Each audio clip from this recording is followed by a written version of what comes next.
Times when I'm accessing my investment thesis, I always say something in the end and I joke about it, but it's actually the truth. So, for example, with my friends, we discuss why we were investing in specific companies.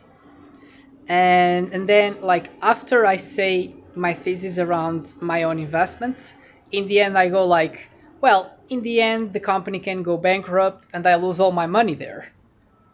And that's true for any company. Like, it doesn't matter as good as it is, as long as they deplete the cash flow, they file bankruptcy, like, they're just gone.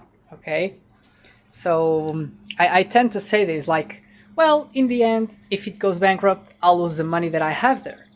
But the good point is, because I have this reality, that I accept this possibility, I just deploy my cash and the cash of my clients as well in such a way that is very hard to screw over all the money, because I just split the money into the best companies we can find.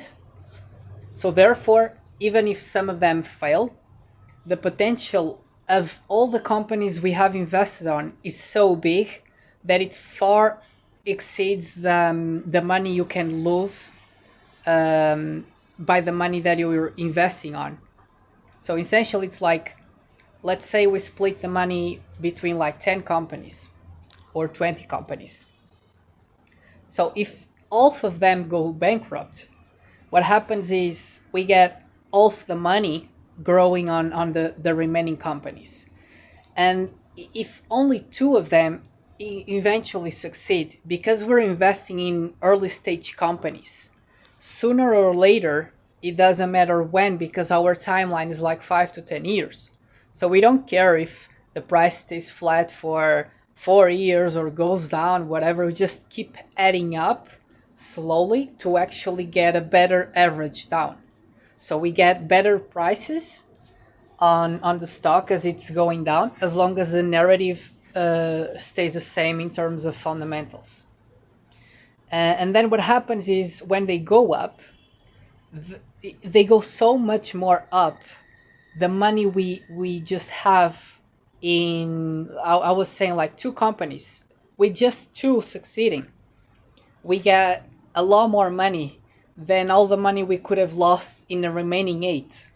So it's like, okay, if you invest and only 20% of your investments effectively went on the best way, you still win. Okay, you still make a bunch of money, like crazy amount of money. So this is pretty much the situation we have on our thesis. So it's not about you put the money into a company that you just know it's going to succeed. Yes, the thesis may be there and it may make sense that it's going to succeed.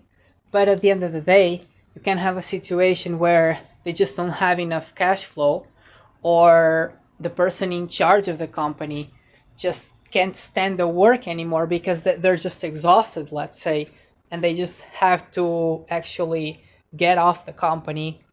Even if they get off and a new person comes in and does a good job, the company can just go as well. It doesn't really matter.